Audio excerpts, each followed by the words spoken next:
Hello. Excel की video lecture series में आज हम देखेंगे इस वीडियो में एक्सेल डेटा वैलिडेशन पार्ट 4। बहुत ही इंटरेस्टिंग वीडियो है ये। इसमें हम क्या करेंगे कि हम सेल के अंदर कुछ ऐसा इन्फोर्स करेंगे कि यूज़र एक पर्टिकुलर कोड को ही एंटर कर पाए। जैसे कि मैंने यहाँ पे एग्जांपल में जो आपको दिखाऊंगा अभी एक्सेल वर्कशीट में, वो क्या है कि यूज़र कुछ ऐसा एंटर कर पाए कि जो स्टार्ट हो पी से, टोटल लेंथ हो उसकी 3 और आखिरी के 2 कैरेक्टर हो उसके नंबर। आपको कई बार अपनी कंपनी के अंदर, अपनी इंडस्ट्री के अंदर, अपने एजुकेशन पे प्रोजेक्ट्स के अंदर ऐसा हो सकता है कि आपको कुछ ऐसी एंट्रीज करनी पड़े जिसमें आप एक कुछ स्पेसिफिक कोड्स को सिर्फ एंटर करना अलाउ करना चाहो। तो वो एक्सेल के अंदर हम किस तरह से करते हैं वो आज इस वीडियो के अंदर हम देखेंगे। सो करने के लिए आपको क्या करना है, you have to use a custom data validation और कुछ फंक्शंस जिसकी मदद से हम वो उस पर्टिकुलर कोड को जनरेट करेंगे, उसको यूज़ करके आपको इस चीज़ को चेक करना होगा। सीधा चलते हैं बिना टाइम ख़राब करे एक्सेल की वर्कशीट के अंदर और देखते हैं कि इसको किस तरह से हम कर सकते हैं। पहले मैं आपको बता दूं कि मुझे करना है क्या है। मैं एग्जांपल क्या ले रहा हूँ कि जो प्रोडक्ट आईडी है वो स्टार्ट होना चाहिए लेटर पी से, पूरे प्रोडक्ट आईडी की लेंथ होनी चाहिए 3 और जो उसके आखिरी के 2 कैरेक्टर हैं वो होने चाहिए नंबर। जैसे कि एग्जांपल कुछ इस तरीके का कोड होना चाहिए P23P45। इस रिक्वायरमेंट को मुझे पूरा करना है। आइए करते हैं। सबसे पहली बात तो मुझे ये चेक करना है कि यार मेरा लेफ्ट मोस्ट कैरेक्टर जो है वो P होना चाहिए। कैसे कर सकता हूँ मैं? मैं आपको एक एक फंक्शन जो मैं इसमें कस्टम डेटा वैलिडेशन में यूज़ करूँगा उसको पहले अलग से एक बार रन करके मैं आपको दिखा देता हूँ।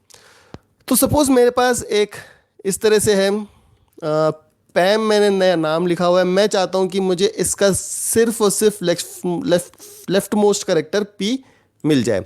उसके लिए जो आपको फंक्शन यूज़ करना है that is left. Left function को यूज़ करके सिंपल आपको पैम पे क्लिक करना है and you have to press enter. आप देख सकते हो यहाँ पे मुझे क्या मिल गया, P मिल गया। एक तो जो फंक्शन आपको यूज़ करना है यहाँ पे दैट इज़ लेफ्ट फंक्शन।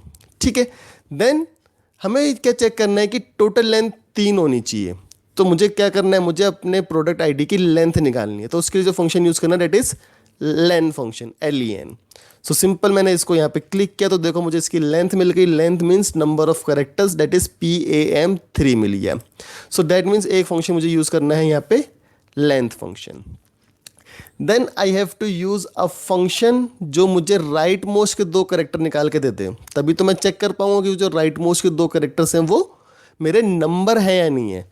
उसके लिए जो फंक्शन आपको यूज़ करना है that is a right function. इसको क्लिक करना है and now you have to specify the number of characters जो राइट मोस्ट से निकल के आएंगे। मैंने यहाँ पे लिखा 2। एक जो फंक्शन मुझे यूज़ करना है डेट इज़ राइट। अब हमने कहा कि राइट मोस्ट 2 कैरेक्टर क्या होने चाहिए, आपके नंबर होने चाहिए। Let us take a number here. Suppose मैं लिखता हूँ P12। राइट मोस्ट में मेरे पास क्या आ गए, 12 आ गया। मुझे चेक करना है कि क्या ये नंबर है या नहीं। उसके लिए जो एक्सेल में एक function that is number. Is number, simple this and this. But enter करने से पहले मैं आपको बता देता हूं कि इसमें कुछ प्रॉब्लम होगा। अब देखो इसने आपको क्या दिया, फॉल्स, बट है तो ये नंबर। बट जब क्या होता है कि जब आप इसमें राइट या लेफ्ट का फंक्शन यूज़ करते हो तो ये इसको एज ए टेक्स्ट आपको रिटर्न करता है। अगर मैं इसको इस नंबर की जगह यहाँ पे चेक करता हूँ इस टेक्स्ट, तो ये आपको ट्रू रिटर्न करेगा, you can see hair.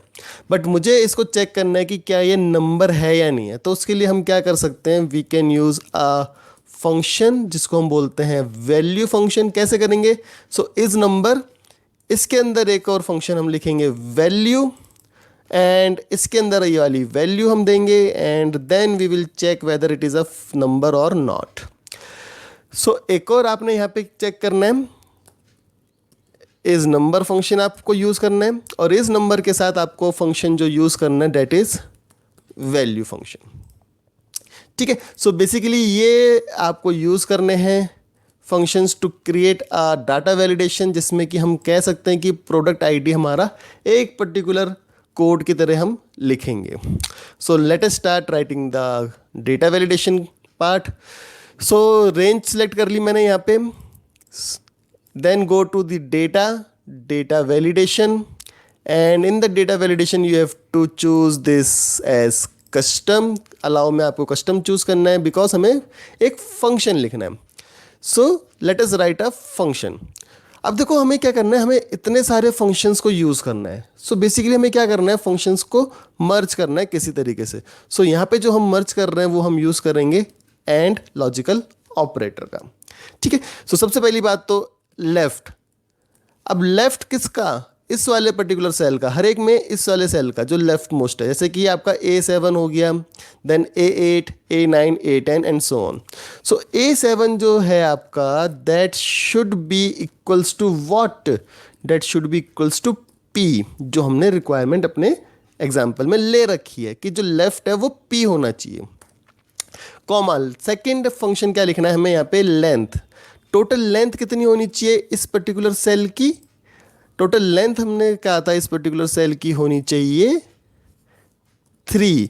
So length of this cell should be equals to 3. Perfect. Then we have to check whether the right most two characters are number और not. So उसके लिए किस तरह से लिखेंगे, is number. ठीक है. Then value,